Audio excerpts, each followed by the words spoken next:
एक 16 साल की बेटी साक्षी, उसको मोहम्मद साहिल ने चाकुओं से गोद के हत्या कर दिया। 30-35 बार चाकू मारने के बाद भी पेट नहीं भरा तो पत्थल से कुचल के, पत्थल, पहले पत्थलबाजी करते थे, अब तो पत्थल से कुचल रहे हैं, सर को कुचल रहे हैं।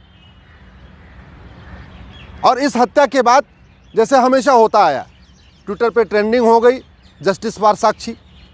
बहुत सारे लोगों ने फेसबुक पे फोटो शेयर कर दिया, साक्षी को न्याय दो। कैंडल मार्च हो गया, साक्षी के हत्यारों को फांसी दो। नेताओं के भी बयान आ गए, बहुत सारे अपने आप को जो हिंदू हितैषी कहते हैं वो भी अपने बयान दे रहे हैं। और हमेशा ऐसा होता है, पिछले 75 साल में ही हो रहा है। हत्या होती है, कैंडल मार्च होता है, बयान आता है, निंदा होती है, तू मैं होगा, आरोप प्रत्यारोप होगा, नूरा कुश्ती होगी, लेकिन जो काम करना चाहिए वो काम नहीं होता। मैं ये पूछ रहा हूं, चीन में किसी साक्षी की हत्या क्यों नहीं होती? सिंगापुर में कोई साहिल मोहम्मद आके किसी साक्षी को क्यों नहीं मार देता? कोरिया में किसी मोहम्मद साहिल की इतनी हिम्मत क्यों नहीं पड़ती कि वहां की किसी साक्षी को मार दे?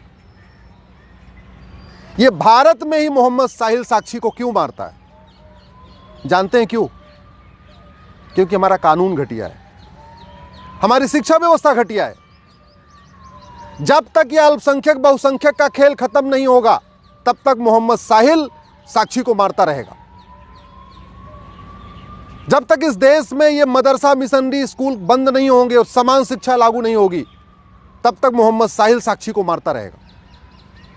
जब तक इस देश में सारे पर्सनल लॉ खत्म नहीं होंगे, सबके लिए एक समान नागरिक संहिता नहीं बनेगी, तब तक कोई न कोई एक मोहम्मद साहिल किसी एक साक्षी को मारता रहेगा।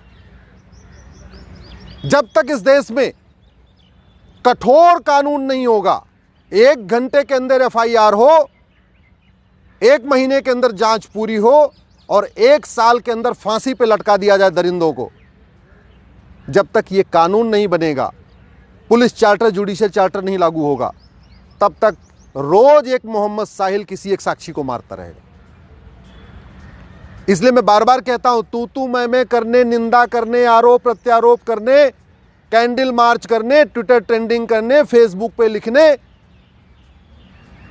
फांसी की मांग करने से फांसी नहीं होगी। फांसी देने के लिए तो कानून बनाना पड़ेगा, नार्को पॉलीग्राफ ब्रेन मैपिंग कानून बनाना पड़ेगा।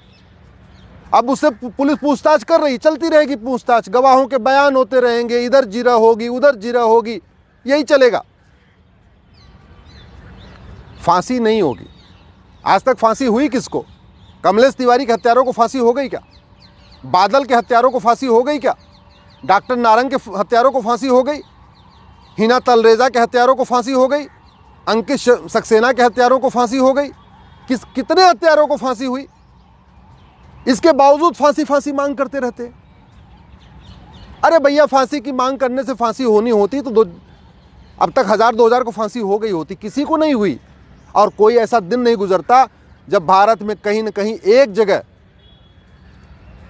किसी न किसी साक्षी को या तो लफ्ज़-ए-जिहाद में नहीं फंसा लिया जाता और नहीं अगर फंसती है तो मार नहीं दिया जाता। देखते देखते अफगानिस्तान में खत्म हो गए, पाकिस्तान में खत्म हो गए, बांग्लादेश में खत्म हो गए, हिंदुस्तान के 9 राज्यों में खत्म हो गए। भारत के 200 जिलों से पलायन हो रहा है। इसके बावजूद भी अभी जो काम होना चाहिए उसकी मांग करते ही नहीं। टीवी में डिबेट होती है लेकिन जिहाद का समाधान क्या, उस पर चर्चा नहीं होती। पुलिस रिफॉर्म, जुडिशियल रिफॉर्म करना पड़ेगा जिहाद को रोकना है तो। ये जो विशेष कानून, विशेष दर्जा, विशेष योजना, विशेष जो स्पेशल स्टेटस है, इसको खत्म करना पड़ेगा।